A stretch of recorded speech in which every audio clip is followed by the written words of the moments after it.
Sean muy bienvenidos a esta sesión. Mi nombre es Karime Jawa, soy la directora de Ciencia Nutrición y pues nos alegra mucho tener estas sesiones abiertas a todo el público, porque esta vez estamos muy contentos iniciando una nueva generación del diplomado en atención nutricia para personas mayores. Esta es la sesión de bienvenida a los que se han inscrito al diplomado, pero esta vez decidimos abrirla a todo el público. Consideramos que el tema del que vamos a estar platicando el día de hoy, que es terapia médico-nutricional en sarcopenia, actualidades en el tratamiento, pues es un tema muy relevante para la atención en esta etapa de la vida y pues además está creciendo, creo, su relevancia. Tenemos publicaciones recientes sobre sarcopenia en población pediátrica, lo cual es bastante lamentable. Y bueno, pues el enfoque general para el tema, pues es hablar sobre atención nutricia. Esta condición de sarcopenia em, en, en población, en personas mayores es bien relevante porque pues una proporción pues importante de la población de personas mayores presenta esta condición. No hay como estadísticas tan claras de cuál es la prevalencia internacional. Obviamente varía dependiendo del escenario clínico en el que se valore y también la definición que se haya usado, pero aquí pues les compartimos esta referencia de Joan y sus amigos que hicieron un estudio, una revisión donde encontraron en 130 estudios em, más o menos estas prevalencias tan bajas como 18% y tan altas como 66% dependiendo de la población valorada. Y obviamente, pues los efectos adversos asociados a la presencia de sarcopenia son amplísimos. Los que yo siempre considero que son pues de los más lamentables es la pérdida de funcionalidad que acompaña a la condición y que genera un deterioro pues biopsicosocial muy importante en las personas mayores. Pero bueno, la idea no es que yo platique, sino que eh, nos platique nuestro experto del día de hoy, que es el maestro Miguel Ángel Domínguez. El maestro Miguel Ángel es pues licenciado en nutrición, cuenta con una maestría en nutrición y dietética y un máster internacional en nutrición y dietética igualmente. Es especialista en educación en diabetes y educador en diabetes como tal. Tiene múltiples certificaciones a nivel nacional como internacional. Se ha interesado muchísimo en su actualización profesional. Cuenta con 10 diplomados en la misma área. Y espero que ahorita él les comparta su perfil en redes sociales porque de verdad tiene información súper interesante y al día. A veces no entiendo cómo se entera así del último paper que salió en el último momento y lo comparte. Entonces, les invitamos a que lo sigan porque su perfil es muy interesante y da muchísima información que está al día sobre nutrición. Y pues todos estos conocimientos, pues, los comparte en muchísimas ponencias y como docente a nivel licenciatura y tiene una actividad también, él es muy activo también en compartir con profesionales de nuestra área de la nutriología y difundiendo información, organizando eventos también de actualización. Es coordinador del capítulo Veracruz de la Academia Mexicana de Nutrición Geriátrica y del Colegio Mexicano de Obesidad y Nutrición y es miembro de la mesa directiva nacional de la Academia Mexicana de Nutrición Geriátrica y vocal de educación de esta academia. Entonces, bueno, le cedo la palabra al maestro Domínguez y muchas gracias, Miguel Ángel, por aceptar esta invitación. Hola a todos, muchas gracias a la maestra Karime por invitarme. ¿Quién diría que estaría hoy aquí con ustedes y con ella en específico? De hecho, justamente nos conocimos en un congreso que nos invitaron relacionado a persona mayor y me tocó hablarles las cuestiones de sarcopenia. Voy a empezar a compartir mi pantalla. Entonces, el día de hoy, la maestra Karime me pide el poderles hablar un poco relacionada a las cuestiones de la sarcopenia. Aquí tengo mi página de divulgación científica. Como mencionaba la maestra Karime, bueno, parte de mis intenciones es el poder tener la actualización más reciente, ¿sí? A través de la divulgación de la evidencia, ¿no? Siempre lo he dicho, la divulgación científica es la base de nuestra terapia, y el día de hoy, pues bueno, prácticamente es parte de lo que yo les vengo a compartir, ¿no? Entonces ahí está mi red social, como dice la maestra Karime, artículo que sale, artículo que trato de compartir con ustedes, porque al final de cuentas, pues siempre he mencionado que las ciencias de la salud, pues bueno, son para todos, ¿no? Muy bien, entonces, ¿de qué les voy a hablar el día de hoy? Prácticamente de lo más reciente en el tratamiento de la sarcopenia, ¿vale? Por ahí la maestra Karina mencionaba que ya empieza a haber sarcopenia en la edad pediátrica, en la etapa pediátrica, lo cual es sumamente interesante, y a la vez también es qué está pasando y el por qué ya empieza a presentarse sarcopenia. Les traigo por ahí un metaanálisis de lo relacionado a esto, lo que menciono lo más actual. Vamos a hablar la definición, el diagnóstico y el tamizaje de cómo podemos nosotros detectar, inclusive ya desde que nuestro paciente llega a nuestra consulta, sobre todo en la persona mayor. Pues bueno, podemos ver, trae un apoyo funcional, desde cuándo trae ese apoyo funcional, recién lo utilizó, ¿no? Se tiene la mala costumbre, lo platicaba hace rato que me tocaba dar una conferencia sobre diabetes gestacional, y hablábamos un poquito de adulto mayor, y en su momento alguien decía, bueno, es que el adulto mayor se suele caer frecuentemente, ¿no? Y yo les decía, pues sí, pero eso no es normal, ¿no? Entonces, y mencionaba esto por las cuestiones de la realización de la actividad física y demás, que no solamente son cuestiones estéticas, sino todo lo que implica tener una buena masa muscular, ¿sí? Vamos a ver cómo se diagnostica, cómo se tamiza. Vamos a hablar de las cuestiones de diabetes sarcopénica, que es otro dato bien importante e interesante de tener en cuenta. Paciente que les viene a su consulta con diabetes de larga evolución, pues hay que empezar a sospechar de esta diabetes sarcopénica. Y lo que me compete un poquito más es hablarles de la evidencia científica, lo más actual en cuanto al tratamiento nutricional, ¿sí? Dudas, preguntas que vayan teniendo, con todo gusto lo pueden ir haciendo en la caja de comentarios. Si quieren activar su micrófono, también lo pueden hacer. De hecho, los invito a que lo puedan hacer. Me gusta que la sesión sea más interactiva, y suelo preguntar mucho, por lo mismo de que me gusta que todos participen, yo saber y también aprender de ustedes.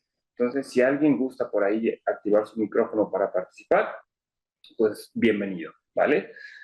Hablábamos en cuestión de la sarcopenia. Sabemos que por procesos fisiológicos, pues la sarcopenia se presenta a partir de los 70 años de edad, que es lo que nos dice la evidencia científica, ¿no? Es más que nada momento en donde se exacerba este pico de la pérdida de la masa muscular, lo cual sabemos muy bien que nos determina y nos va a generar un mayor número en la presencia o la probabilidad de las caídas, las fracturas, la discapacidad y la dependencia, sobre todo en la persona mayor, ¿sí?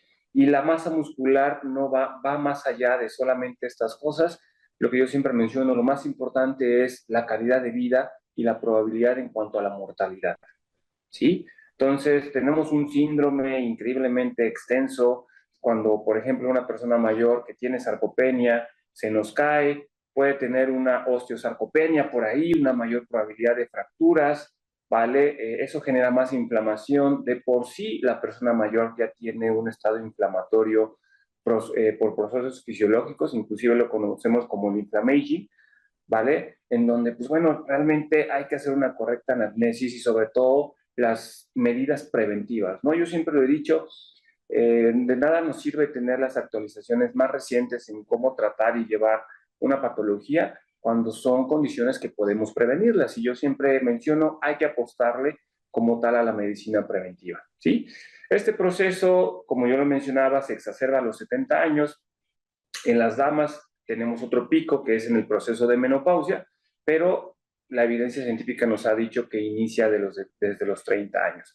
Ya lo mencionaba la maestra Karima, es muy cierto, ya empiezan a haber nuevas incidencias y prevalencias relacionadas a sarcopenia en etapas más tempranas, y mucho de esto viene por cuestiones de la inactividad física, ¿no? Mencionábamos, hay una pérdida a partir del 8% o el 8% de la pérdida por cada década, ¿sí? Y conforme va pasando, pues bueno, la pérdida va siendo más acentuada, ¿sí? Tenemos cuestiones relacionadas, ya lo mencionaba, este artículo está increíblemente interesante, inclusive menciona los gastos que se generan relacionados a la sarcopenia. Hablan aproximadamente de que cualquier intervención nutricional médica en donde se haga un tamizaje, una detección, ¿sí? La prevención y la disminución de las cuestiones de sarcopenia puede reducir hasta en 20 billones de dólares los gastos sanitarios como tal, ¿sí? Entonces tenemos cuestiones que pueden exacerbar la cuestión de la sarcopenia y otras que los pueden minimizar, ¿sí? En el sentido de la persona mayor, pues bueno, sabemos muy bien que por procesos fisiológicos existe algo que se llama resistencia anabólica, donde los pacientes adultos mayores van a necesitar más calorías para poder generar un aumento de 1 kilogramo de peso corporal, ¿sí? Sabemos muy bien que la evidencia nos dice, bueno, pues para poder aumentar 1 kilogramo de masa corporal necesitamos entre 7,000, 9,000 kilocalorías, dependiendo del autor que cada uno de nosotros consulte, pero la persona mayor necesita más, ¿no? O al menos es lo que ESPE nos ha mencionado, que un adulto mayor necesita hasta de 10 a 12,000 por estos procesos de resistencia anabólica que son fisiológicos y se van a presentar en toda persona mayor, ¿sí? Pero si a eso le sumamos que la persona es inactiva físicamente, que son parte de las etiologías más importantes, que tiene una enfermedad crónica que está demandando mayor inflamación, todos estos procesos fisiopatológicos obviamente van a exacerbar esa pérdida de la masa muscular, ¿sí? Momento en donde hay que hacer una correcta tamización para poder detectar la presencia de esta condición, ¿sí? Hablamos de algunas cuestiones genéticas, ¿sí? Es interesante mencionarles que el 41%, 41-45% de las fibras tipo 1, ¿sí? Vienen por estas condicionantes genéticas, ¿vale? En donde también esta sarcopenia viene derivado, ¿sí? La cantidad y la calidad de la masa muscular también van a depender de cuestiones genéticas. Tenemos las cuestiones de un bajo peso, ¿sí? Tanto de la madre, lo que va a condicionar a que el bebé pueda tener de la misma manera un bajo peso, lo que va a condicionar una mayor probabilidad en la etapa adulta del desarrollo de una sarcopenia. Tenemos otras cuestiones, ya lo mencionamos hoy en día, ¿sí? La cuestión de diabetes en general, seguimos teniendo altas incidencias y altas prevalencias. En el año 2019 nos decía la Federación Internacional de Diabetes que 1 de cada 11 personas vivían o tenían diabetes mellitus tipo 2 o tipo 1, que sabemos que en menor cantidad se encuentra esta condición, pero en el año 2021 ahora es 1 de 10, lo cual pues siguen en incremento estas prevalencias e incidencias. Esperemos, digo, la Federación Internacional de Diabetes cada 2 años saca sus estimaciones. Les digo, la más reciente fue del año 2021. En el año 2023, pues bueno, la Federación Internacional sacó las cuestiones relacionadas a falla renal en los pacientes con esta enfermedad, en diabetes mellitus, y nos mencionaba que el 40% de estos pacientes diagnosticados con diabetes cursaban con enfermedad renal crónica, lo cual es sumamente interesante porque sabemos que la enfermedad renal crónica es otra patología que puede generar un proceso de sarcopenia, ¿sí? Sobre todo en estadios más avanzados, en donde se presenta un síndrome urémico, en donde se presenta este síndrome de desgaste, en donde es muy común llegar a visitar a un paciente o que el paciente venga a nuestra consulta y encontrar ya el síndrome de desgaste proteínico energético, ¿no? Lo que nos habla de una probable sarcopenia. Y ahí se torna más interesante porque sabemos que para un paciente que vive con sarcopenia, la cantidad de proteínas suele ser por encima de 1.2, 1.4, dependiendo la condición, pero ahora imagínense una persona adulta mayor en donde se presenta sarcopenia, en donde se presenta falla renal, estadio 5, ¿vale? Donde se vuelve, me gusta decirlo, un poquito más interesante el tratamiento y cómo lo vamos a manejar, ya teniendo todas estas patologías presentes, ¿sí? Tenemos otras cuestiones endocrinológicas, ¿no? Disfunciones hormonales, enfermedades neuromusculoesqueléticas, por ejemplo, ¿no? El proceso inflamatorio les mencionaba, la inflamación nos va a jugar en contra, ¿sí? Porque a mayor inflamación, mayor demandas catabólicas, mayor liberación de citoquinas proinflamatorias, interleucina 1, interleucina 6, factor de necrosis tumoral alfa, lo que obviamente nos juega en contra, ¿sí? Y como ya mencionaba, va a generar una mayor demanda de aminoácidos, este breakdown de aminoácidos, en donde la sarcopenia va a estar presente. Entonces, imagínense una persona adulta mayor, una persona con diabetes, en donde tiene una larga data de descontrol metabólico, pues los procesos inflamatorios van a estar sumamente presentes, ¿no? Ya por ahí salieron las guías ESPEN, en donde nos dice, bueno, dependiendo de la proteína C reactiva, que sería lo ideal para poder conocer el proceso inflamatorio, pero existen otras cuestiones como la sedimentación eritrocitaria, las hiperglicemias, etcétera. ¿Cuáles son los niveles para poder decir, ok, paciente con enfermedad crónica, dependiendo de los niveles de PCR, podemos catalogar a la inflamación como leve, crónica o como aguda, severa o moderada, ¿no? Tenemos las cuestiones de inactividad física, ya lo hemos hablado. Actualmente la definición de persona activa físicamente, con base a la definición del Colegio Americano de Medicina del Deporte, nos habla de que un paciente se considera activo físicamente cuando éste hace 30 minutos al día, 3 veces a la semana, por 3 meses de carácter consecutivo. Si un paciente tiene todas estas características, en automático lo podemos definir como un paciente activo físicamente. Cuestiones de malnutrición.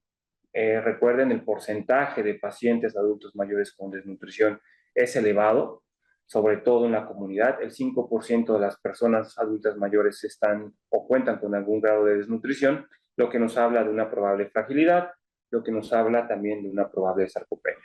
Esto cambia en el contexto de la comunidad, perdón, de las casas de cuidado, de los hospitales, en donde en ambos las prevalencias oscilan entre el 20 al 50%, siendo más altas en los hospitales, ¿sí? Y tenemos otras causas, deficiencia de vitamina D, que está fuertemente correlacionada no solamente con sarcopenia, sino con otras alteraciones. Y pues bueno, lo que más reciente y se está estudiando bastante, que son las cuestiones de la disbiosis o esta salud intestinal, ¿sí? Que parte de esto lo vamos a hablar más adelante, ¿sí? Existen algunas categorías en cuanto a la sarcopenia. Conocemos a la sarcopenia primaria como aquella relacionada con la edad, en donde no hay otra causa evidente que nos esté generando sarcopenia, salvo el propio proceso de envejecimiento, o más bien a posteriori de los 70 años, que es el momento en donde mayormente se presentará sarcopenia. Y tenemos dos más importantes, en donde una va a estar fuertemente correlacionada con el tratamiento nutricional. ¿Sí? Estas dietas sumamente estrictas, esta falta en proteínas o en calorías, etcétera, que puede venir tanto por condicionantes del paciente como tal vez una falta en la prescripción nutricional, pues se le conoce como una sarcopenia relacionada con la nutrición, que no solamente viene derivado de esto, sino también por procesos mal absortivos. Hace rato alguien me preguntaba, me decía, oye, es que no puedo subir de peso, como bastante y no puedo lograrlo. Yo le mencionaba, bueno, el proceso de subir de peso interfiere en varias cuestiones, tanto la ingesta como la digestión, el metabolismo, el transporte y la absorción, ¿no? Obviamente no en ese orden, pero cuando uno de estos se altera, obviamente los procesos de ganancia de peso, los procesos anabólicos, van a estar alterados, ¿sí? Tenemos la sarcopenia relacionada con la enfermedad, ¿sí? Pacientes, ya los mencionaba, que cuenten con procesos inflamatorios. Mientras mayor sea la inflamación, mayor van a ser las probabilidades para que se presente la sarcopenia. Entonces, no es lo mismo un paciente adulto mayor que se encuentra en casa a uno que se encuentra en hospital, y sobre todo en las zonas hospitalarias, uno que se encuentra en la unidad de cuidados intensivos, uno que se encuentra tal vez en medicina interna, porque dependiendo del grado de inflamación van a ser las probabilidades para que se presente sarcopenia, ¿sí? Ahora, dato interesante, por cada 3 días que un paciente adulto mayor pase en cama, la evidencia nos ha dicho que logran perder hasta 1 kilogramo de masa muscular. Entonces, imagínense un paciente que lleva 1 mes o lleva 2 meses en cama, pues la pérdida de masa muscular va a estar increíblemente elevada, ¿sí? Tenemos las cuestiones del tamizaje. Existen bastantes tamizajes para sarcopenia. Les voy a presentar los que mayormente conocemos. Les voy a presentar uno que recientemente me parece ser que fue el año pasado, acaban de sacar adaptado para la población mexicana, pero en realidad existen bastantes. Siempre que hablamos de un tamizaje, yo les recomiendo que debemos buscar e identificar los factores o los porcentajes de sensibilidad, o los factores de sensibilidad, los valores predictivos positivos, valores predictivos negativos, porque con base a eso nosotros vamos a saber qué tan bueno es el tamizaje que nosotros estamos implementando. ¿Sí? Existen tamizajes no solamente para sarcopenia, e inclusive no necesitamos en específico una herramienta para nosotros detectar de manera directa la presencia o ausencia de la condición, sino lo que les mencionaba. Nosotros implementando un correcto proceso de atención nutricia, buscando la información necesaria, preguntando e indagando, vamos a tener las herramientas suficientes para decir, este paciente ya me trae un proceso de sarcopenia, es necesario solamente una corroboración. En este sentido, el consenso europeo nos dice, pues bueno, vamos a buscar estos casos con base a la anamnesis, con base a lo que nosotros hemos buscado en nuestro proceso de atención nutricional, y pues bueno, ellos nos recomiendan la herramienta de SARS-F, ¿no?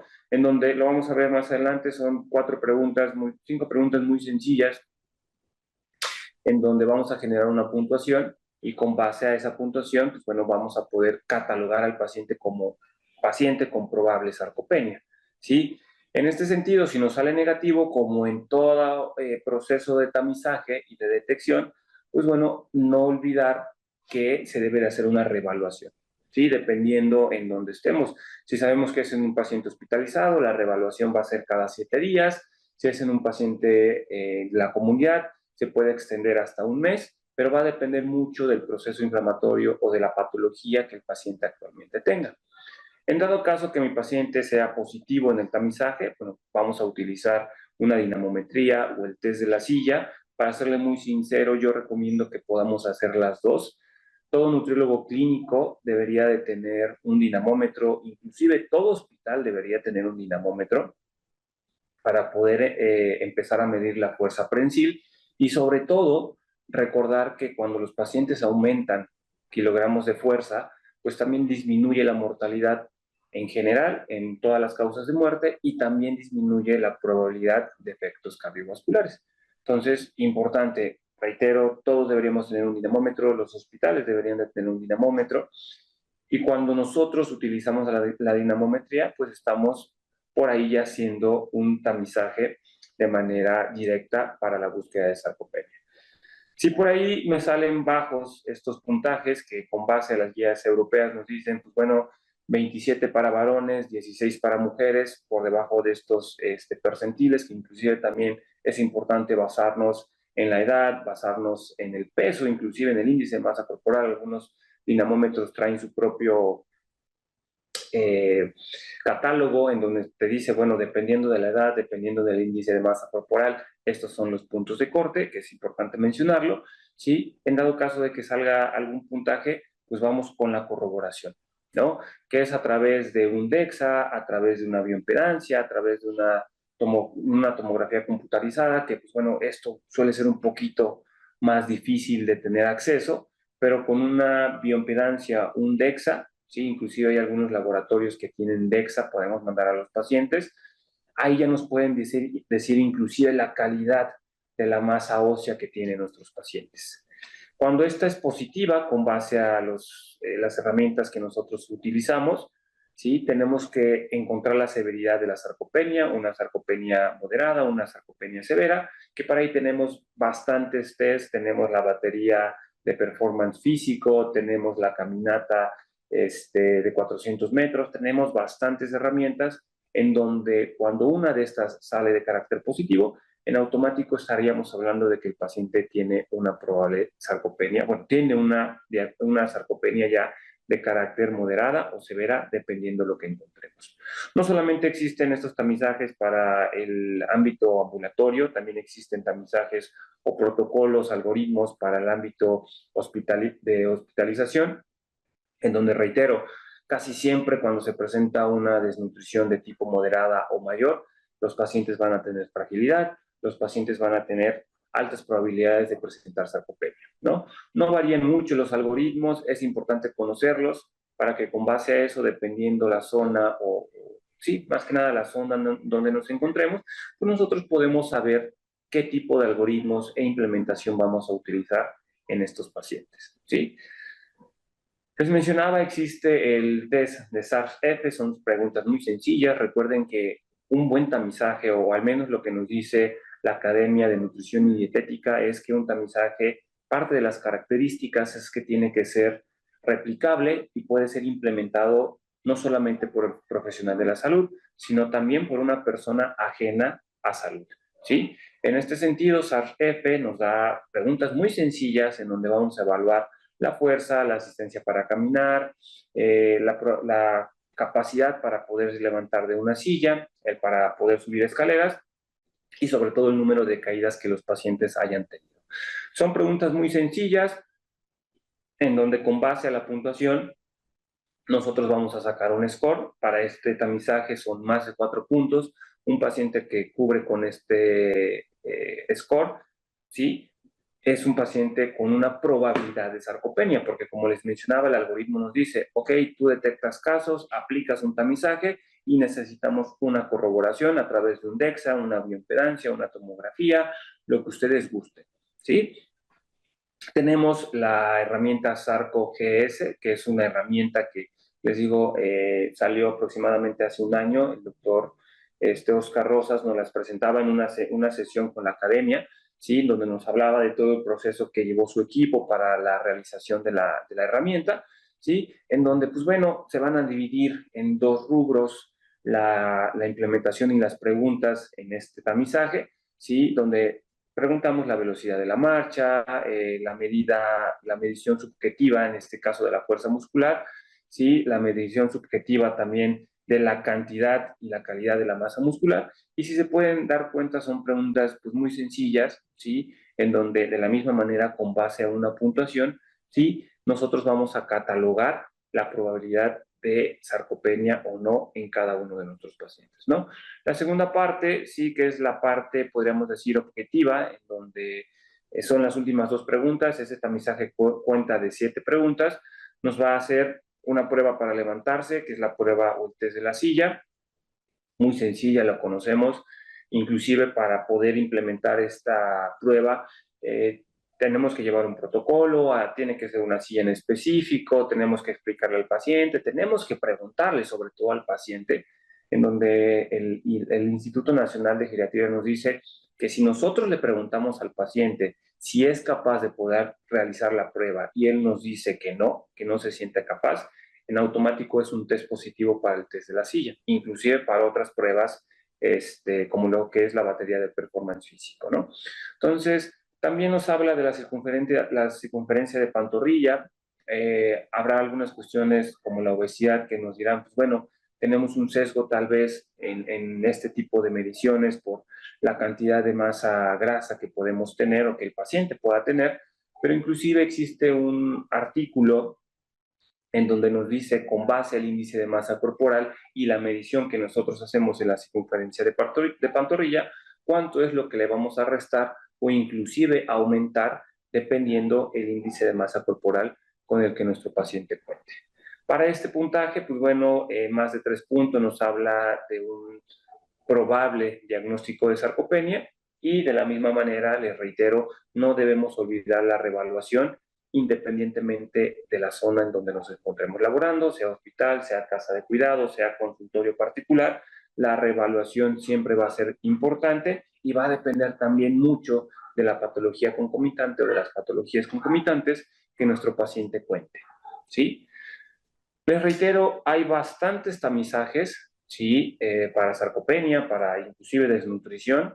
Yo siempre lo digo, en el hospital hay que valorar tamizaje de desnutrición y hay que implementar tamizaje tanto de sarcopenia como de fragilidad, ¿no? Lo más importante es siempre buscar las cuestiones de especificidad, sensibilidad, valor predictivo positivo y valor predictivo negativo, en donde la evidencia científica o la mayoría de los autores nos dice que un buen tamizaje, una buena herramienta, debe de contar con más del 70% en nuestros 4 puntos para decir que es una buena herramienta para poder implementar, ¿no? ¿Cómo se va como tal ahora sí a diagnosticar la sarcopenia? Pues bueno, el consenso europeo nos dice que una probable sarcopenia va a ser identificada cuando se cumpla el primer criterio, que es una baja fuerza muscular, ¿sí? Y el diagnóstico será confirmado cuando adicionalmente se cumple el criterio 2, que es una baja cantidad y calidad de masa muscular, en donde aquí ya nos vamos a apoyar como tal de estas herramientas que es el DEXA, lo que es la bioimpedancia, lo que es la tomografía computarizada, ¿sí? Entonces, inclusive también ya se está hablando del ultrasonido, ¿sí? Para poder corroborar la cantidad y la calidad de la masa muscular, ¿sí? Tenemos por ahí otras cuestiones en donde ya un criterio 3, ¿sí? Donde se cumplen los 3 criterios, nos estará hablando entonces ya de una sarcopenia de tipo severa, en donde, pues bueno, más adelante les voy a hablar un poco de las implicaciones que tiene la cantidad de la pérdida de masa muscular y dependiendo del porcentaje, las implicaciones que se pueden tener como tal. ¿Sí? Tenemos los puntos de corte, bueno, al menos con base al consenso europeo. Les voy a presentar ahorita algunos consensos que están hechos aquí para México, en donde nos habla de la fuerza de agarre, ya les mencionaba, menos de 27 kilogramos para varones, menos de 16 para mujeres. Tenemos el test de la silla, cuando un paciente tarda más de 15 segundos en poder realizar 5 levantamientos, pues es un test positivo, o desde que el paciente nos dice que no se siente capaz para poder realizar la prueba, ¿sí? En automático estaríamos dando un test de tipo positivo, ¿no? Tenemos el área apendicular, en donde también nos habla de la cantidad de kilogramos o la cantidad de kilogramos por metro cuadrado, que eso nos puede salir a través de un DEXA, a través de una bioimpedancia. Y pues bueno, tenemos las cuestiones para poder corroborar la severidad de la sarcopenia, ¿no? Si es una sarcopenia moderada, si es una sarcopenia severa, en donde tenemos la velocidad de la marcha, ¿sí? Cuando un paciente tiene una velocidad de marcha de menos de 0.8 metros por segundo, cuando tenemos una batería de performance física corta de menos de 8 puntos, ¿sí? Y cuando tenemos el test de levántate y anda, cuando este paciente tarda más de 20 segundos en poder realizar este test, entonces en automático estaríamos hablando de un test de una sarcopenia de tipo severa, ¿sí? No olvidar, sobre todo en la persona mayor, ¿sí? Que mientras mayor sea la pérdida de peso corporal, pues se va a presentar este síndrome, que a mí me gusta llamarlo síndrome de malnutrición, fragilidad, sarcopenia, ¿sí? En donde si se presenta una malnutrición de tipo moderada severa, créanme que va a haber una sarcopenia y créanme que también va a haber una fragilidad. Recuerden que fragilidad, al menos con las definiciones, todo paciente por encima de 70 años es un paciente candidato a fragilidad y todo paciente que pierde más del 5% de peso corporal, independientemente de la edad, es un paciente candidato a fragilidad. ¿Sí? No olvidar el proceso de atención nutricional. Yo siempre les digo, aquí hay que hacerle a Dr. House en el primer punto del proceso de atención nutricia, porque tenemos que indagar todo lo posible.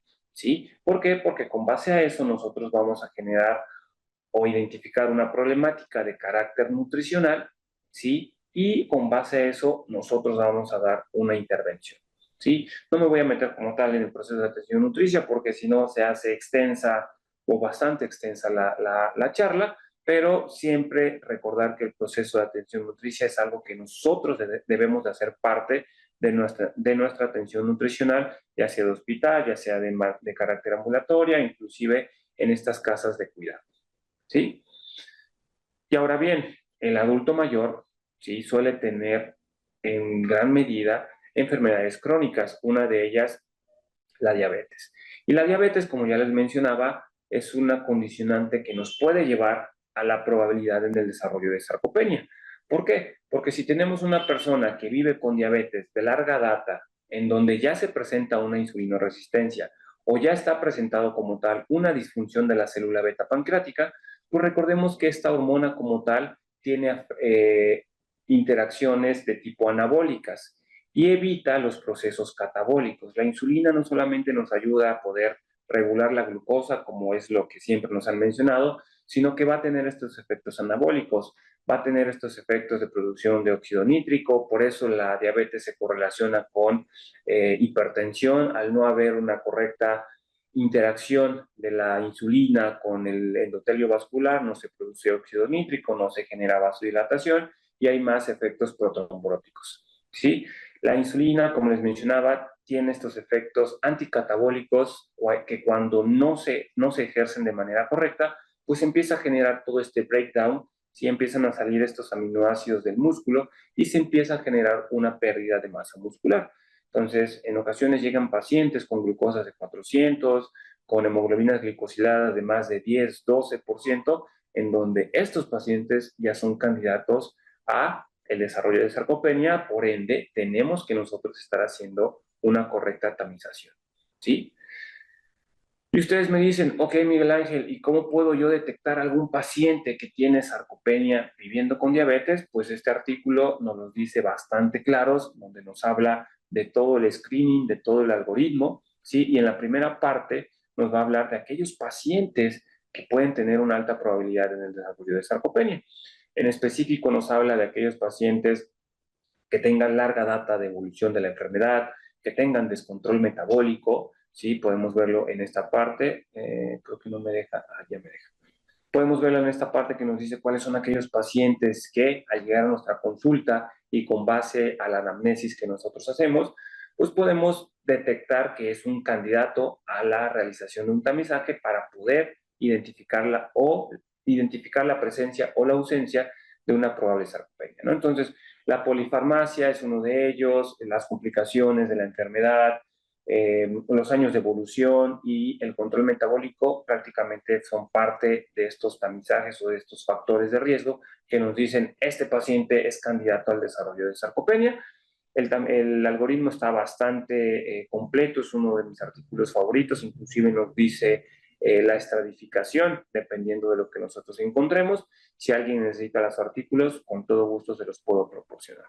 ¿Sí? ¿Y ellos qué nos dicen? ¿Sí? A través de algunos estudios nos hablan de que el 54.7% de las personas por encima de los 70 años, ¿sí? Con diabetes tipo 2 y el 50% de los pacientes con diabetes tipo 1 tienen un riesgo de sarcopenia.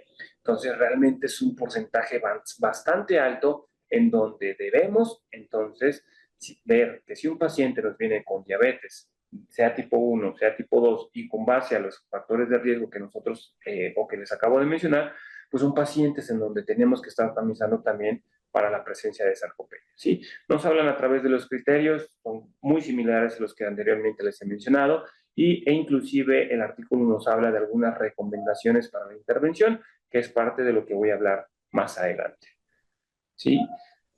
Paciente que vive con diabetes, sí, con larga data de evolución, ya lo mencioné, recordemos que al momento del diagnóstico el 50% de las células beta pancreáticas se encuentran presentes, el otro 50%, pues bueno, ya se presentó un proceso de apoptosis, en donde, pues bueno, va a haber una mayor probabilidad, ¿sí? De esta disfunción de la insulina o de esta falta de la síntesis y secreción de ella, ¿sí? Es decir, mientras mayor sea la progresión y mientras mayor sea el proceso de descontrol metabólico, pues las probabilidades van a ser mayores. Recordemos que el paciente que vive con diabetes y que cumple con criterios de larga data de descontrol va a tener deficiencias de algunas vitaminas, en específico la vitamina A, que recuerden que ayuda a la proliferación celular, vitamina E y vitamina C, ¿no? Entonces, ¿por qué? Por todo este proceso oxidativo que genera la diabetes, específicamente en el descontrol, en donde, pues bueno, estos antioxidantes o barreras secundarias, pues bueno, van a estar disminuidas, por lo cual es muy probable que nosotros tengamos que estar suplementando en este tipo de pacientes. Si vean este estudio, está muy interesante, nos habla de la probabilidad y el porcentaje de pacientes que tienen una sarcopenia severa. En este estudio, la cantidad de pacientes que tenían sarcopenia severa era el 56%, lo cual es un porcentaje considerable, ¿sí? ¿A través de qué? De aquellos pacientes o aquellas personas mayores que tenían un riesgo de malnutrición o que ya tenían como tal el diagnóstico a través de GLIC de una desnutrición moderada o severa. Entonces es realmente alto el porcentaje de aquellos pacientes que cuentan con riesgo de malnutrición, ¿sí? Que ya cuentan como tal con una sarcopenia de tipo severa. ¿Sí? Tenemos el estudio SPRINT, en donde el estudio SPRINT nos dice, ok, lo que yo te recomiendo para hacer en la persona mayor ¿sí? Específicamente esto habla de la persona mayor, sí es la utilización de 25 a 30 kilocalorías por kilogramo de peso al día. Inclusive algunos otros estudios nos dicen 35 por el proceso de resistencia anabólica. Ellos se fueron con una cantidad de proteína un poquito más baja, de 1 a 1.2, en donde recordemos que la proteína va a depender mucho si el paciente tiene un envejecimiento saludable, si tiene una patología como enfermedad crónico-metabólica, va a depender mucho. Inclusive si es una sarcopenia severa, 1.1, 1.0 o 1.2, pues realmente se va a quedar muy, muy pequeño, ¿no? También nos habla de vitamina D. Aquí nos hablan de 70 miliosmoles por litro. La realidad es que las nuevas guías en cuanto a suplementación de vitamina D nos hablan que una buena cantidad de vitamina D o de hidroxi, vitamina D en sangre es de 100 a 150 microgramos por litro. ¿Sale? Entonces, anteriormente las guías ESPE nos decían, bueno, como mínimo 50, ¿sí? Pero ahí solamente estaban considerando las cuestiones para una salud ósea. Entonces, las nuevas guías nos dicen como mínimo de 100 a 150, como mínimo 75, y lo ideal sería de 100 a 150 en cuanto a la vitamina D sanguínea para poder decir que van a generar efectos no solamente a nivel óseo, sino a manera general. A través de estas intervenciones, pues bueno, también se implementó ejercicio de fuerza, que es importante implementarlo en el paciente que vive o que tiene sarcopenia, y la mayoría de los pacientes tenían una batería de performance físico corta de 3 a 9 puntos, ¿no? Recuerden que una batería de performance físico por debajo de 8 ya nos habla de una sarcopenia severa.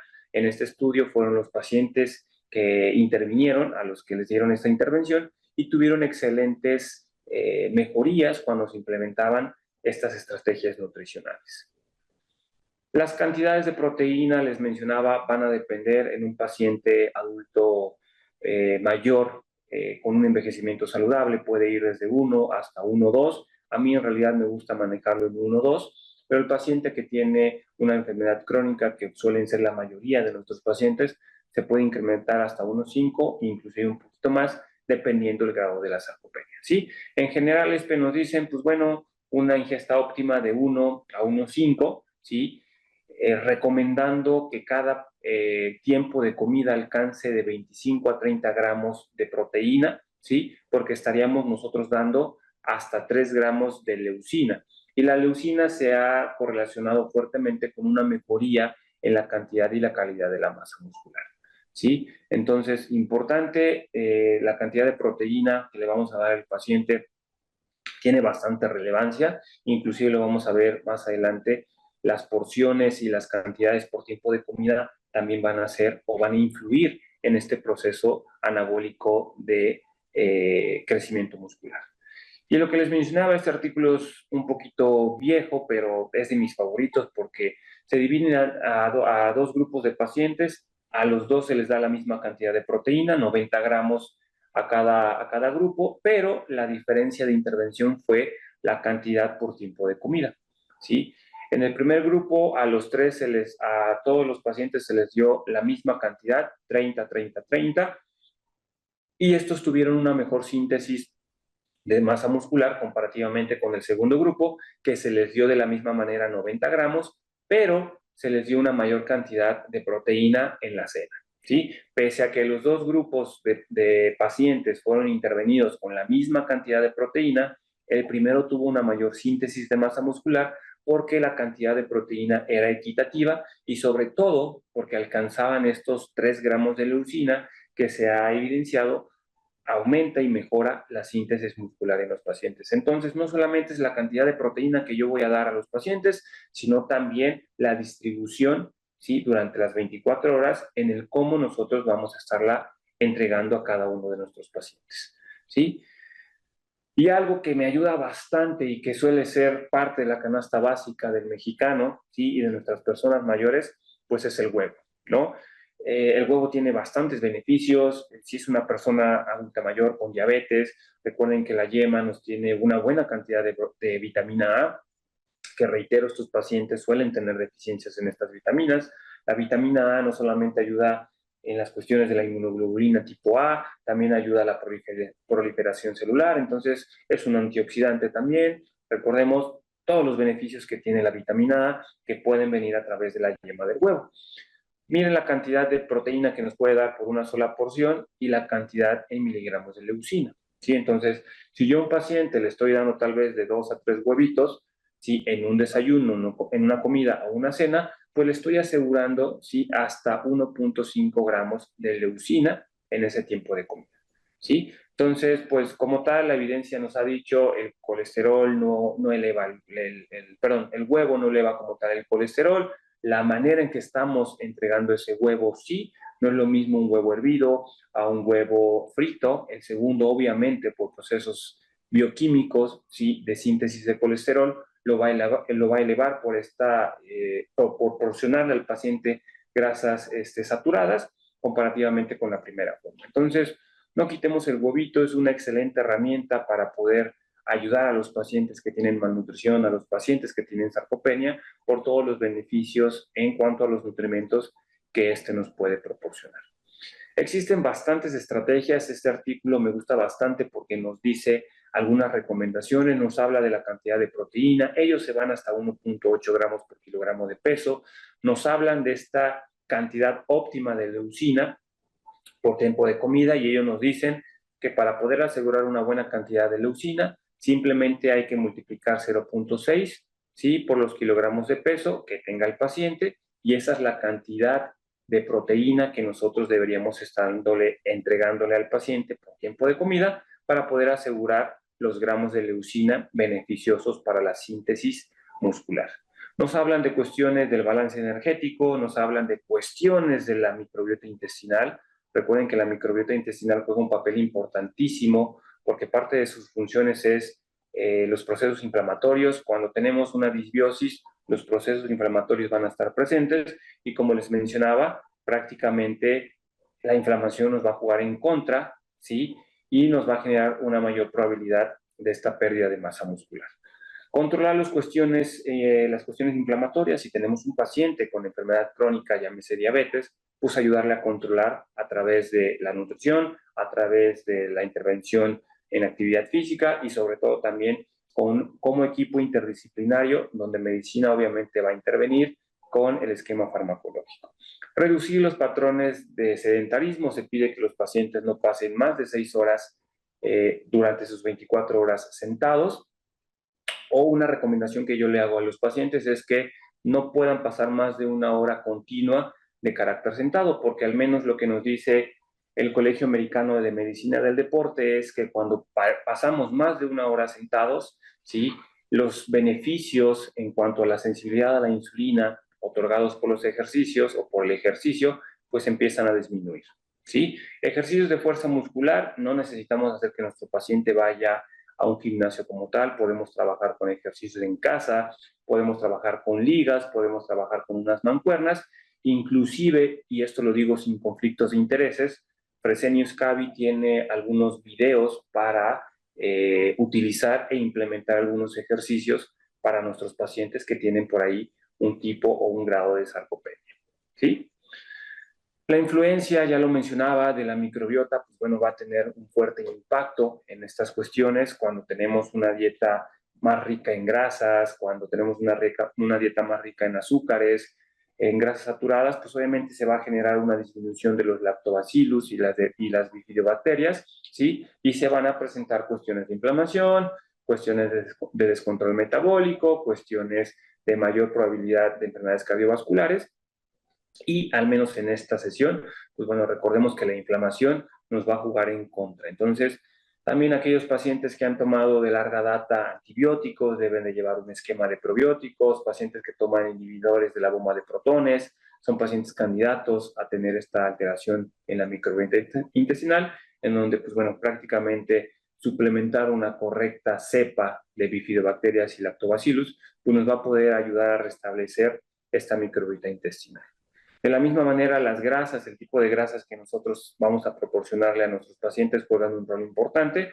Vean cómo cuando nosotros proporcionamos estas grasas saturadas, o en su mayoría son las que el paciente ingiere, pues bueno, vamos a generar una mayor insulinoresistencia. Y como les mencionaba, la insulina juega un rol importante en la prevención de estos procesos de carácter catabólicos. ¿Sí?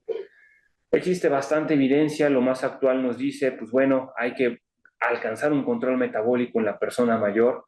El control metabólico de la persona mayor, o ya lo verán en su diplomado, va a depender de muchas cuestiones, de las comorbilidades, del deterioro cognitivo, del tipo de envejecimiento que tenga nuestro paciente, pero en las actualizaciones nos dice también el control metabólico va a jugar un rol importante en la presencia o ausencia de una sarcopenia, ¿sí? Nos habla de las recomendaciones en el estilo de vida, de estos ejercicios de carácter de resistencia anabólica, ¿sí? Perdón, de resistencia. Como tal, reitero, no necesitamos que un paciente acuda a un gimnasio como tal, siempre y cuando las recomendaciones sean en la metodología SMART, que sean medibles, alcanzables, específicas para la condición del paciente, etcétera, ¿sí? Podemos ayudar bastante, ¿no? Nos hablan del ejercicio, los 150 minutos de ejercicio en cuanto a intensidades, que recuerden que el ejercicio es un fármaco por excelencia, pero necesita una dosis en específico. Evitar los patrones de sedentarismo, que los pacientes no pasen más de 6 a 8 horas sentadas al día. Lo que yo les comento, la recomendación es que el paciente no pueda pasar más de 1 hora sentado. Algunos pacientes me dicen, oye, pero es que yo trabajo como secretaria o soy personal administrativo, la mayoría del tiempo estoy sentada, pues no pasa nada. Te puedes levantar, ir, regresar al baño o ir por agua y regresar, y con eso es más que suficiente, ¿no? Es lo que nos dice el Colegio Americano de Medicina del Deporte. Proteína, nos hablan de hasta 1.6, lo más reciente, sí les mencionaba, va a depender mucho de los autores que ustedes consulten. Generalmente nos hablan desde 1.2 hasta 1.6, va a depender mucho del tipo de sarcopenia que se presente. Inclusive nos hablan de ácidos grasos omega 3, más de 2 gramos. A veces puede ser un poquito difícil por el costo que tengan o que tiene más que nada una buena dosificación de ácidos grasos omega 3. Otros autores hablan de creatinina de 10 gramos, ¿sí? Siempre sea viable para su uso, y la vitamina D, ¿no? Aquí nos hablan de 800 a 2000 unidades internacionales, pero siéndoles muy sincero, esto va a depender de los niveles que los pacientes cuenten de vitamina D, ¿sí? A hablar también de las implicaciones que tiene la sarcopenia, no solamente es esa calidad, esa fragilidad que puede tener nuestros pacientes. La sarcopenia se correlaciona con la presencia de disminución del volumen de oxígeno que el paciente puede percibir por esta disminución del músculo diafragmático. Si un paciente adulto mayor nos tiene POC, genera malnutrición, genera sarcopenia, pues obviamente esta capacidad de respiración se va a ver afectada. También la sarcopenia afecta el músculo lisio cardíaco, en donde hay mayores probabilidades del desarrollo de enfermedades cardiovasculares. Si tiene una enfermedad crónica, pues tenemos un riesgo relativo aún mayor, ¿no? Y para eso también hay intervenciones, nos hablan de las proteínas, nos hablan de vitamina D, hacen bastante énfasis en vitamina D, las dietas mediterráneas, que bueno, aquí nosotros en México podemos implementar la dieta de la milpa. Nos siguen hablando de los ejercicios aeróbicos, ¿sí? De resistencia. En algunos otros artículos van a encontrar la utilización de medicamentos como lo que es la terapia hormonal, como un uso de testosterona, pero todavía no hay evidencia que pueda justificar el uso de testosterona para poder generar un tratamiento de sarcopenia, ¿sí? Hay bastante evidencia relacionada al uso de vitamina D en sarcopenia, y no solamente en sarcopenia. La vitamina D tiene bastantes funciones, mejora la presión arterial, algunos artículos han evidenciado esta mejoría en la insulinoresistencia como tal, la salud ósea, por ejemplo, las cuestiones inmunes, se estuvo utilizando mucho en COVID, por ejemplo, y al menos en sarcopenia ya se está también empezando a ver que hay bastante evidencia para su utilización. Pero como tal, recuerden, existen varias guías de práctica clínica.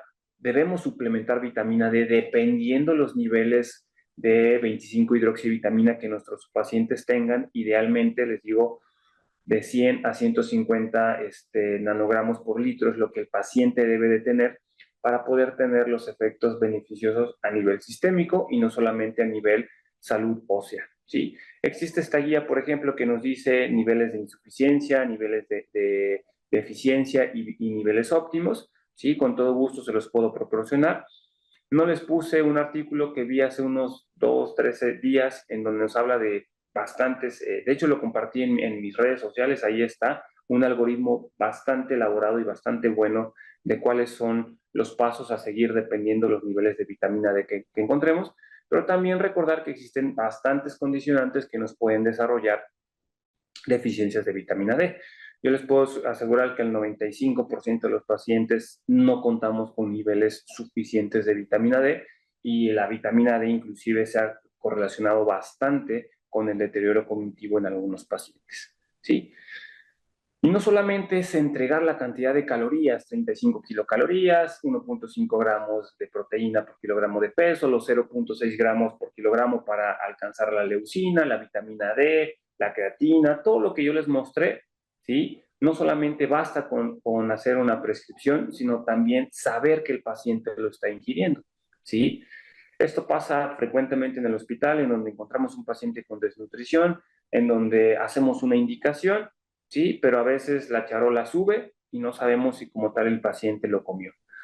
Lo pudo haber comido el paciente, no lo pudo haber comido, pudo haber no haber llegado la charola o inclusive el familiar pudo haberse comido, o así valga la redundancia, la comida del paciente. Entonces es importante el registro de las cantidades porque también con base a esto nosotros vamos a saber si el paciente va a ser candidato a un sweet feeding, si está este uso de suplementos nutricionales, un soporte nutricional, ¿sí?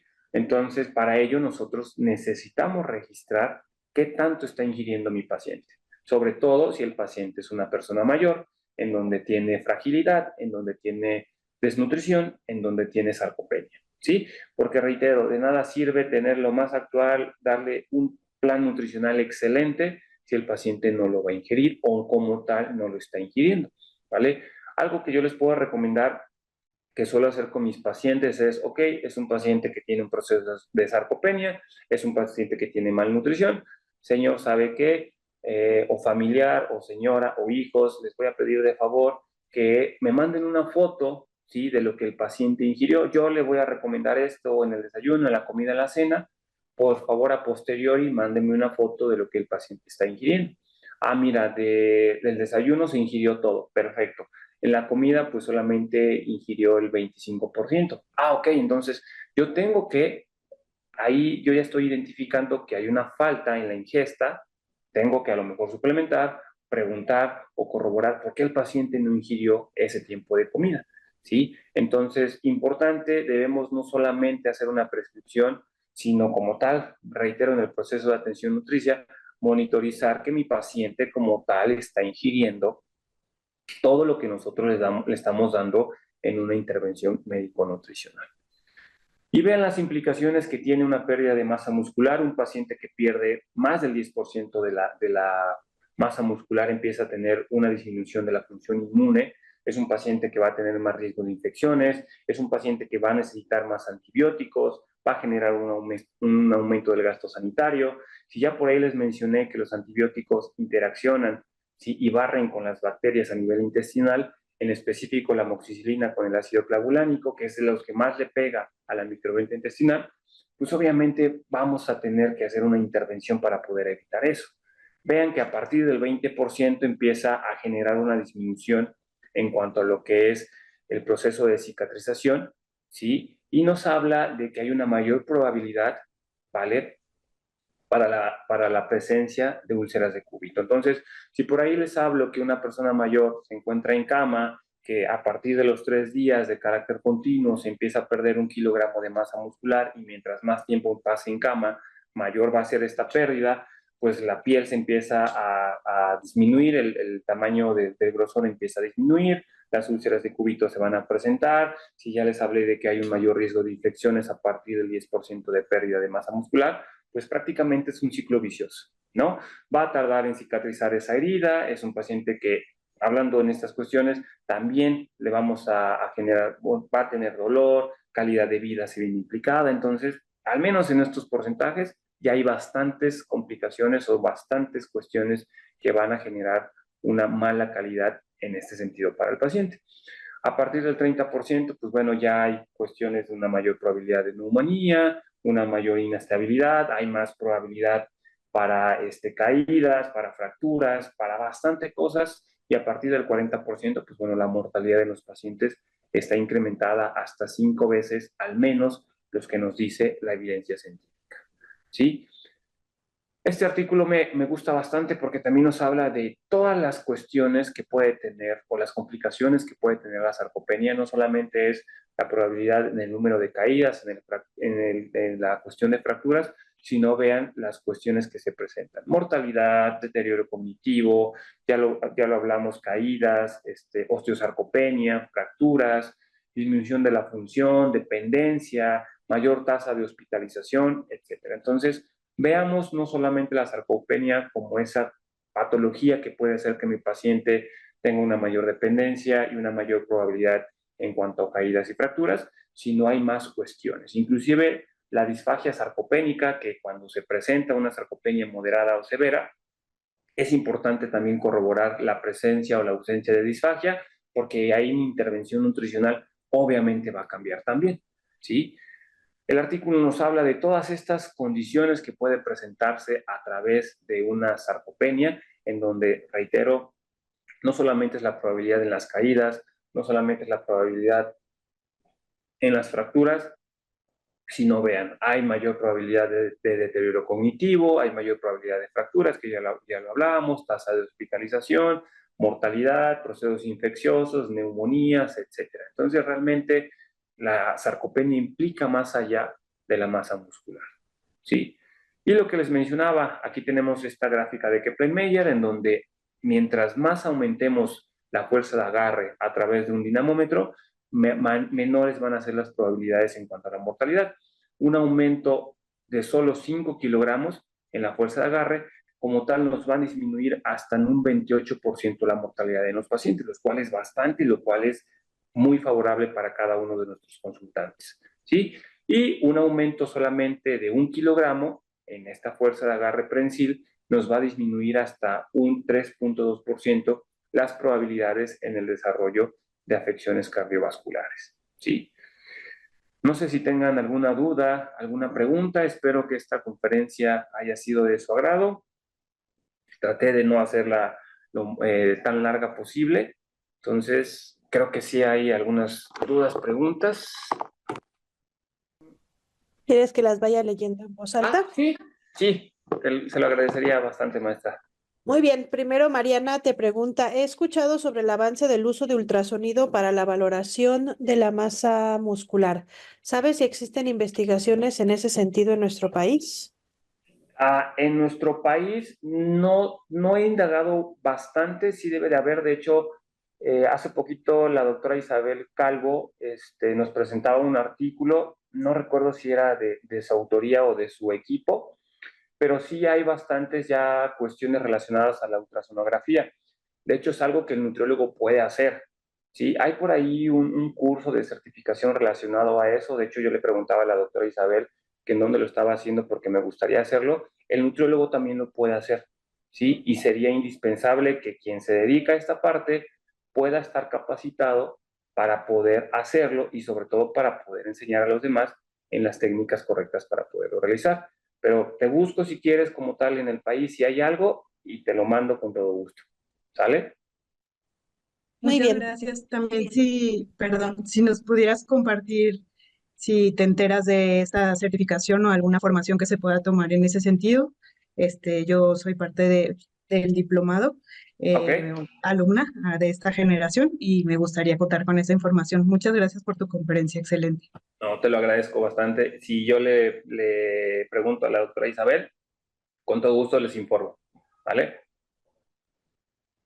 Leticia pregunta, ¿es conveniente utilizar el dinamómetro en pacientes que viven con artritis reumatoide? Mejor podrías utilizar, si tiene dificultad para poder generar la fuerza prensil, hay dolor, malestar, yo no te lo recomiendo. ¿Sale? Si el paciente en ese sentido te tiene esta incapacidad para poder realizarlo, entonces utiliza un test de la silla. ¿Sale? Inclusive tú me dices, oye, no puedes utilizar un test de la silla, no puedo utilizar una dinamometría. lo que siempre todo nutriólogo tiene que hacer, una correcta valoración física es más que suficiente para que tú detectes ¿sí? La severidad de la sarcopenia que puede tener el paciente. Entonces, valoración física, todos debemos aprender a hacerla, recuerden, de pies a cabeza, es importante realizarla, sobre todo en el paciente hospitalizado, ¿sí? Gracias. Angie comparte. En el primer nivel de atención seguimos por normativa diagnosticando solo por IMC. En los adultos mayores con padecimientos crónicos con sobrepeso y obesidad, ni siquiera con los puntos de corte para mayores de 60 años. En automático quieren que los llevemos a bajar de peso. Esa indicación me produce tanto conflicto porque el IMC no da el dato de que puede perder músculo o que el adulto mayor puede tener obesidad sarcopénica. Hace falta mucha información sobre este tema en los programas de salud para adulto mayor. No hay pruebas de tamizaje. Sí, de hecho es algo que todavía lidiamos bastante, que el índice de masa corporal se sigue utilizando bastante. No debemos dejarlo, eso sí. Eh, Hace poquito, igual en una conferencia les mencionaba que existe un artículo en donde nos habla del índice de masa grasa, ¿sí? Que se tiene que utilizar en conjunto con el índice de masa muscular.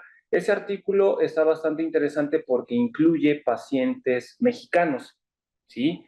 Entonces, obviamente haces una composición corporal, alguna fórmula, la que tú uses para determinar la masa libre de grasa. Con base a eso haces la misma fórmula del índice de masa corporal y en conjunto puedes utilizar eso para un mejor diagnóstico. No quiere decir que dejemos de utilizar el índice de masa corporal.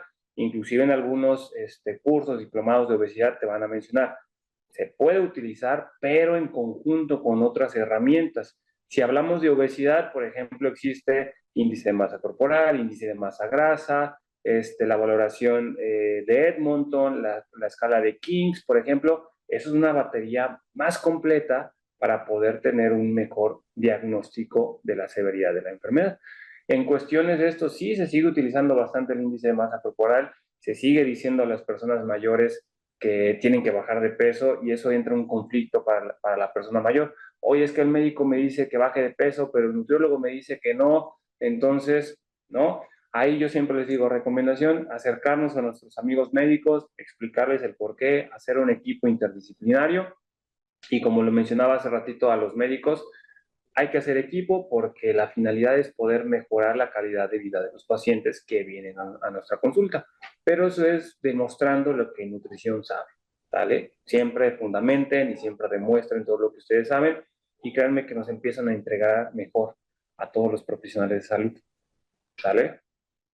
Me permito comentar algo ahí también, Miguel Ángel. Uh-huh. Esa es una pregunta que a mí ya me habían presentado un par de veces, bueno, como un compartir, ¿no? De esta frustración de que se imponen criterios pues fuera de evidencia, ¿no? Pero yo, como en todas las revoluciones, hay que hacerse escuchar fuerte, ¿no? Y meternos a los hospitales y cambiar las cosas y poner nuestro trabajo, pues, que se note qué hace el nutriólogo, cuáles son las habilidades, se requiere hablar fuerte. Entonces, obviamente hay instituciones muy complicadas, ¿no? Pero pues intenten no quedarse, o sea, dice Miguel Ángel, hay que hablar con el equipo, hay que pedir la palabra en la sesión de actualización del hospital, pedir uno dar la conferencia, compartir evidencia, molestar, ¿no? Estar ahí insistiendo, insistiendo. Sí, Y si no se puede cambiar el expediente oficial, pues tengan una hojita aparte donde sí se hacen las cosas como deben de ser, porque a veces pues se tarda mucho en mover el requisito administrativo, pero que en la parte operativa, pues intentar cambiar las cosas, eh, pues hay que hacerlo. Insisto, esto es una revolución y hay que ser muy molestón para lograrlo. es correcto. De hecho, le decía hace rato a un buen amigo de uno de los hospitales de aquí, le decía, oye, ¿cuándo es el congreso de tu hospital? No, pues es a finales de noviembre. Oye, necesito que pelees, pelees y pelees para que metan una sesión de nutrición, y aunque sea una como tal, ¿no? Pero que metan a nutrición. Yo les puedo decir, desde que empiezo a tocar puertas en algunos colegios de médicos, ya una vez que ven lo que hace nutrición, ya te empiezan a jalar, ya te empiezan a preguntar y ya empiezan a ser parte de nutrición del equipo. Entonces, como menciona la maestra, es tocar, tocar y decir, hola, yo necesito que me des un espacio, necesito esto, y de verdad empiezan a jalarnos, pero es una revolución, como dice la maestra Karime. Muy bien, vamos a seguir. Aquí Socorro dice, ¿existen en México especialistas para interpretar tomografías y estudios DEXA desde el punto de vista nutricio y de composición corporal? No sé si es que se existan como tal en específico, hablando académicamente, una especialización. Así que te diga, eres especialista en eso sí no te sabría decir. Eso sí, tienes que estar totalmente capacitado para la interpretación, por ejemplo, del DEXA, para la interpretación del InBody y sobre todo saber que las herramientas que estás utilizando sean, que no tengan sesgo de error. Por ejemplo, muchas tanitas, ¿sí? Que te dicen la cantidad de composición corporal, cuando son monofrecuencia, tienen bastante sesgo de error, ¿no? Y suelen ser las tanitas que más utilizamos para la identificación de los compartimentos corporales. Una tanita multifrecuencia, digo, sin entrar en, en nombres, no suelen ser económicas, ¿sí? Pero son las que menor sesgo de error tienen. Yo lo que les digo a veces es, inviertan en un buen ISAC, ¿sí? Nivel 1 si quieren, para que estén completamente certificados en la toma de las mediciones y con eso puedan tener una mayor seguridad al momento de poder estimar estos compartimentos corporales. Digo, si no podemos tener acceso a una tanita de un valor alto, pues una certificación en antropometría estaría excelente. Sí, aquí no sé si Socorro se refería como a llevar a un paciente como a poder comprar la prueba y que lo interprete. Estoy como preguntando eso porque, por ejemplo, la clínica de atención a personas mayores de la Universidad Iberoamericana, de la Ibero Ciudad de México, ellos sí hacen análisis de composición corporal con DEXA, pero no sé al día de hoy si esté abierta al público. Tengo la sensación hasta donde sé de que para fines académicos sí, pero no sé si clínicos, ¿no? Que tú puedas mandar a tu paciente y puedas tener el análisis de composición corporal por estos métodos. Porque además, aunque hay muchos equipos DEXA disponibles, necesitan el software especial para composición corporal. Entonces, no sé si en términos así como comerciales, no sé si Socorro nos dice aquí a qué se refería este, para saber Sí, un poquito Karime, más. Ujú. gracias. Sí, de hecho, precisamente dando la clase de evaluación nutricional con mis alumnas, revisaba y sí hay laboratorios, creo que es el laboratorio LAPI, donde hacen la determinación, pero realmente mi duda es cómo lo van a interpretar. ¿Lo va a interpretar un radiólogo? ¿No lo va a interpretar un nutriólogo? ¿O sí? ¿O cómo podríamos, pues, entonces, Ok, para qué lo mando, no? Lo mando nada más por la osteoporosis. Y lo mismo, si un paciente me trae una tomografía porque se le hicieron por alguna otra razón, pues cómo sabemos cómo interpretarla para composición corporal, porque pues todo esto lo sabemos por los artículos, por toda la evidencia científica que hay, pero pues ya nuestra práctica realmente se queda un poquito lejos, ¿no? ok.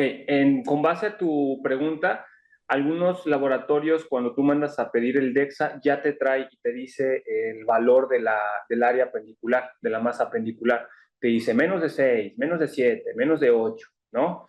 Entonces ya como tal, digo, el laboratorio en el que yo mando a mis pacientes cuando necesito un DEXA, ya me trae el dato en específico. Hay otras fórmulas que tú puedes utilizar para poder estimar como tal esta área pendicular, ¿sí? Inclusive, Cari, la maestra, la doctora Alejandra Tadeo nos hablaba como tal de esas fórmulas, ¿no? Que ella tiene bastante investigación en eso. La queremos volver a invitar a otra sesión porque nos hablaba de todas estas fórmulas especializadas para la estimación de los compartimentos corporales, en específico en la persona mayor. Creo que todavía tenemos por ahí la charla de la doctora. Con todo gusto les puedo compartir el link, déjenme buscarlo y los podemos compartir. Esa sesión estuvo bastante buena y ella está especializada en eso. La plática que nos dio fue en específico de las fórmulas, ¿sí? Para pacientes mexicanos, que es su área de investigación, y cómo poderlas implementar. Creo que me pasó los artículos. Igual, maestra Cari, con todo gusto se los puedo proporcionar para que se los pase a sus interesados. Sí, muchas gracias. Aquí también Socorro pregunta, ¿cuál dinamómetro y tablas de referencia recomienda? Muchas gracias, excelente conferencia. Ay, ahorita se me fue el nombre de este dinamómetro. Es el dinamómetro Hammer, me parece. Pues es un dinamómetro que sí sale bastante Sí, carito. Sale, yo creo que como unos 10,000 pesos. sí, el Yamar Entonces, es de los Yamar. recomendados. Ujú. Ajá, es el más recomendado, pero es un dinamómetro que sí está bastante caro, ¿no?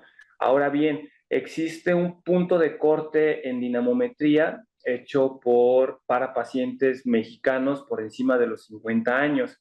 Y ese punto de corte te dice, dependiendo del índice de masa corporal, dependiendo la talla, es el punto de corte que tú deberías de tener, ¿sí? Ese, les reitero, es para población mexicana, es para personas por encima de los 50 años. También nos dice el punto de corte para la velocidad de la marcha y el área o la masa apendicular. Entonces, reitero, con todo gusto, quien lo necesite, mándenme un mensaje o se los mando a la maestra Karime para que ella se los pueda proporcionar como tal. Es parte de lo que yo tengo aquí para compartir como tal. Sí, de hecho, en una de las sesiones, bueno, varias de las sesiones del diplomado las da la maestra Roxana Ruiz y ella participó en el diseño, si no me desmiente aquí, Donají, de los puntos de corte para población mexicana. Luego, Andrea pregunta, en adulto mayor con enfermedad crónica renal en estadio 4, ¿cómo podemos cubrir las cantidades de leucina o el aporte proteico? Ese tipo de pacientes son bien interesantes. Son bien interesantes porque dices, a ver, tengo un estadio 4 tengo que utilizar una cantidad de proteína menor, pero tiene el proceso de sarcopenia. Yo te voy a decir algo, a mí me ayuda bastante cuando tengo estos pacientes hablar con nefro, que se le indique correctamente la cantidad de alfa-cetoanálogos, ¿sí? Y se le implementa actividad física, ¿vale? A veces yo le digo al nefrólogo, ¿sabes qué? No me voy a ir con punto 6, me puedo ir con punto 8 y a veces me voy hasta con 1, dependiendo qué tanto esté tolerando el paciente la cantidad de proteína que yo estoy otorgando, ¿sale? Entonces, si mi paciente no está aumentando los niveles de BUN, los niveles de urea están súper bien, me mantengo con 1. Siempre y cuando yo esté implementando ejercicios de resistencia y de fuerza muscular, ¿sale? Si me dices, oye, le voy a dar hasta 1, ¿sí? Con base a lo que tú me dices, pero el paciente no me está haciendo la actividad de fuerza muscular, es un paciente que se le va a empezar a aumentar estos procesos de los asuados. Ahora bien, si un paciente con enfermedad renal crónica que te empieza a perder peso corporal, que sabemos que esa va a ser a expensas de masa muscular, también se van a empezar a elevar los asuados. Entonces, ahí entra de verdad un reto en la cantidad de, ok, cuánta proteína voy a dar para estos pacientes. Yo me apoyo con los alfa-cetoanálogos, bastante, eso sí, prescritos por nefrólogo, y ahí vamos viendo la tolerancia que tengan los pacientes a la cantidad de proteína que yo estoy otorgando. Les digo, no me voy con punto 6, ¿sí? A veces con punto 8, inclusive con los alfa-cetoanálogos, y nos empieza a evolucionar bastante bien, siempre y cuando el ejercicio esté siendo implementado. Muy bien. Aquí Alejandro Yosimar, ya te contestamos en privado. Socorro, ¿cuál de las pruebas de tamizaje presentadas ha usado y o recomienda en la práctica?